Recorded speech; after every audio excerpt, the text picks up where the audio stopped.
అక్కినేని అందగాడు నాగచైతన్య రీసెంట్గా తండేల్ సినిమాతో మంచి విజయాన్ని అందుకున్నాడు. చందు మొండేటి దర్శకత్వంలో తెరకెక్కిన తండేల్ సినిమా యథార్థ ఘటన ఆధారంగా తెరకెక్కించారు.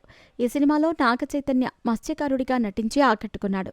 చైతుకు జోడీగా సాయి పల్లవి నటించి మెప్పించింది. అక్కినేని యంగ్ హీరో నాగచైతన్య వరుస విజయాలతో దూసుకుపోతున్నాడు. సినిమాకు వేరియేషన్స్ చూపిస్తూ తన ప్రతిభను చాటుకుంటున్నాడు చైతు. రీసెంట్గా తండేల్ సినిమాతో మంచి విజయాన్ని అందుకున్నాడు. చందు మొండేటి దర్శకత్వంలో వచ్చిన ఈ సినిమాలో మత్స్యకారుడిగా కనిపించాడు నాగచైతన్య. తండేల్ రాజుగా అద్భుతంగా నటించి మెప్పించాడు. ఇక ఈ అక్కినేని అందగాడి పర్సనల్ లైఫ్ గురించి అందరికీ తెలిసిందే. నాగచైతన్య మొదట స్టార్ హీరోయిన్ సమంతను ప్రేమించి పెళ్లి చేసుకున్న విషయమూ తెలిసిందే. ఆ తర్వాత ఈ ఇద్దరూ ఊహించని విధంగా విడిపోయారు. సోషల్ మీడియా వేదికగా సమంత, నాగచైతన్య విడిపోతున్నట్టు అనౌన్స్ చేశారు.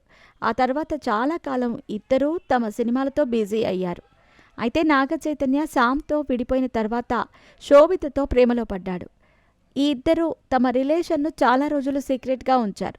ఆ తర్వాత పెద్దల సమక్షంలో పెళ్లి చేసుకుని ఒక్కటయ్యారు.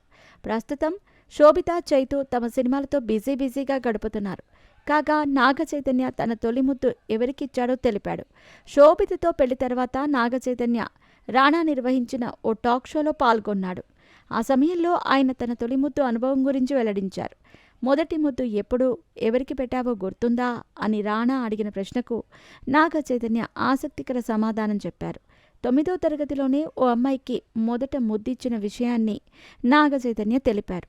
ఆ ముద్దు నా జీవితమంతా పనిచేసింది అని చైతు అన్నారు.